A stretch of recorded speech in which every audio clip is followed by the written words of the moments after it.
And then it says the utterly despicable and reprehensible Heshi Tischler. Oh, wow. They So they're trying to link you with it. through guilt by association. But even if they, regardless of what they think of them, we should all have a chance to be on the ballot. Right. So basically, their job is to. Everyone loves talking about voter suppression, but there is a thing called candidate suppression, and that's what they're doing to us. I've been a registered Democrat my whole life. My name's Akiva, or Eric Frankel. I'm running for City Council District 38. That's parts of Borough Park, Sunset Park, Red Wing, Windsor Terrace. Now, who has that seat right Currently, it's Carlos Menchaca. now? Okay. He's termed out, and I didn't want to run for politics. You know, I have a small company, a family-owned business. We've been here since 1890. My father says we were here before the Norwegians, but obviously I'm not that old.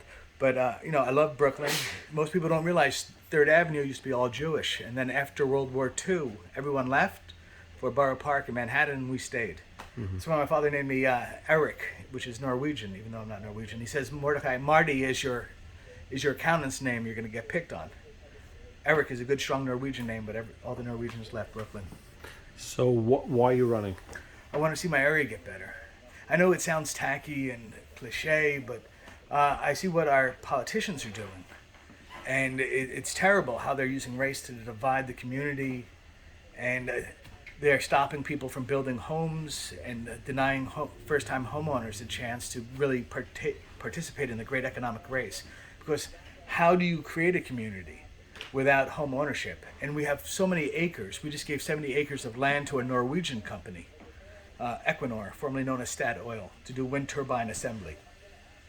So when I found out that they stopped Industry City, which would have been good for the community, and then they give 75 acres of land to a Norwegian company because nothing stops gentrification like the Norwegians. So when they gave, and we also gave them $200 million in the name to stop gentrification for social justice, is the reason why they said they're stopping Industry City, Jamestown development. So I just saw hypocrisy, and I said I couldn't take it anymore.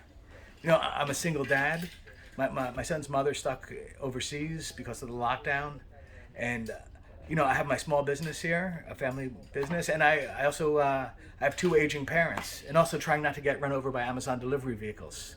You know, so it's tough. So for me to say I've had enough, I want to get into politics. It says something. I feel like the inmates have taken over the asylum.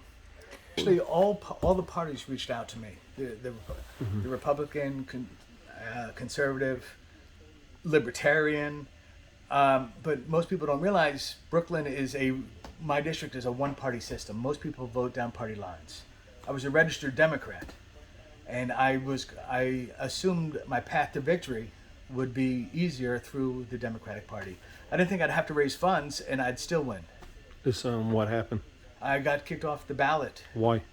Well, if you read, I saw on social media they're saying guilt through association, that I was connected to someone who helped Heshi Tischler, and they said guilt through association. Let's get these guys.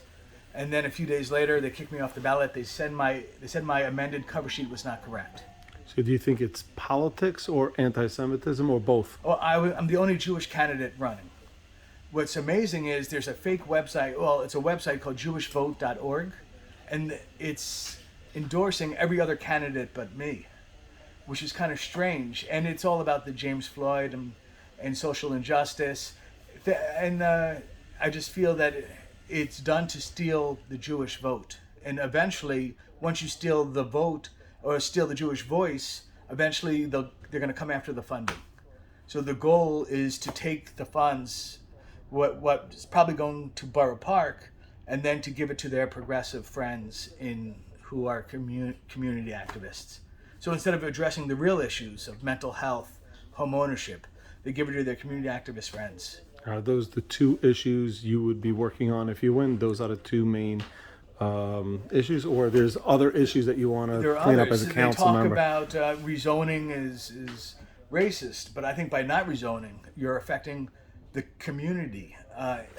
In Sunset Park, which is predominantly first generation immigrants from Mexico, from China, from.